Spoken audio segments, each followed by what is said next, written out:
friend is now the president's closest economic advisor, longtime pal Austin Goolsbee, taking over for Christina Romer as head of the President's Council of Economic Advisors, where he has already been a member and clearly a key policy player. So what is so new on this economic team? The next guest says the president needed to go the other way, like getting rid of the entire economic team. Republican Congresswoman Cathy McMorris Rodgers of Washington joining me now. Congresswoman, good to have you. Good to be with you. He didn't go that way. In fact, he took an inside player who was an inside player to Christina Romer. So not firing the team, just sort of beefing it up with the same team, I guess.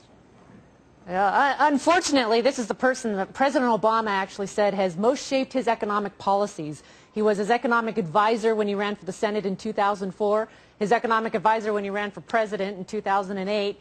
And if these are the policies that we've seen over the last year and a half, policies driven mostly just borrowing and spending more money, I am very disappointed in his choice. I would have much rather seen him put somebody from the private sector on his economic team, somebody that knows how to create jobs and grow the economy. But, you know, ma'am, we've done that. I mean, hearing the administration talk about this, we've had Treasury secretaries and those from the private sector. In the case of Paul O'Neill, who was from Aluminum Company of America when he was George Bush's Treasury Secretary. You remember Treasury Secretary Snow, you know, big rail giant Conrail.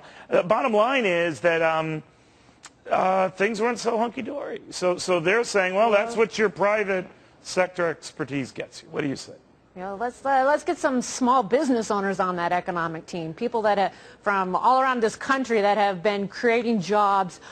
This president has the least number of people with private sector experience. No, your point's well taken, but their point is, just to quote them, that they're only, well, you know, a lot of these guys came from the private sector, these Bush guys, and they screwed up. Now, I'm not agreeing or disagreeing with that. I'm just saying, that's what they say. So we couldn't do any worse than those guys, so they went to big old genius bureaucrats. What do you make of that? Well, yeah, I'm thinking as I'm traveling around eastern Washington and talking to small business owners on Main Street that are getting through these difficult times, I think they have more common sense and bring better ideas to the table right now than what we see coming out of these experts as such. And everywhere I go, the number one concern is the uncertainty. It's the uncertainty of these policies. All right. Speaking of that uncertainty, any certainty in Democrats turning on the president or in greater numbers in the House that you see, and it going ahead and extending the tax cuts for the wealthy? Well, I'm hopeful that we do not have nearly a $3.8 trillion tax increase on January 1st. I believe it's the worst thing that can happen for the economy. Well, I know you're talking about the total tax, but I'm talking about the tax cuts extended for the top two rates.